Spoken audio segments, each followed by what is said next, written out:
لداخ میں اس وقت حالات بن رہے ہیں، اس میں جو سونم وانچو جو ہے اس کو بھی جو ہے اریسٹ کیا گیا ہے، تو کیا کہیں گے آپ؟ دیکھو یار میری بات سنو، میں ناخوش ہوتا ہوں اریسٹ پر، میں ناخوش ہوتا ہوں جب کوئی مرتا ہے، لیکن جب ہمارے مر رہے تھے تب وہاں سے کوئی رو نہیں رہا تھا، یہ بندہ تو خود نہیں رو رہا تھا۔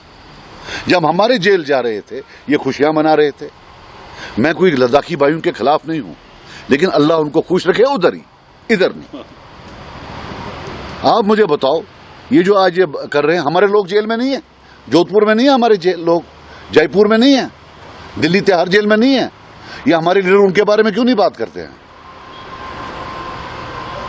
ہو گئے، ان کا الگ معاملہ ہے۔ باقی ایک بات بتا دوں کہ لداخ کے لوگوں نے مجھے بولنا چاہیے بہت سلانڈر کیا ہے کشمیریوں کو پچھلے 50-70 سال سے۔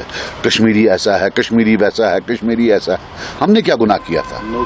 نوکریاں ساری وہ کھا رہے تھے، ان کو پورے علاقے کو ایس ٹی دے دیا۔ ہر چیز وہاں سبسڈائزڈ ہے، جو اگر آپ کھیرا وہاں کھاؤ گے، اگر لر کھمو سچ سبسڈائز تھا، سبسڈی کا اور بڑا پھر اور ہم یہاں سے پیسے بھیج رہے تھے، اور پھر وہ ہل کاؤنسل تھا، ہمیں وہ کچھ کرنے نہیں دے رہے تھے، صرف نوکریاں کھانے کے لیے رکھا ہوا تھا۔ اور یہ کہ اس پاگل ہے نا، یہ کہ اس نے گوسن اوور کی خبر کیا ہے؟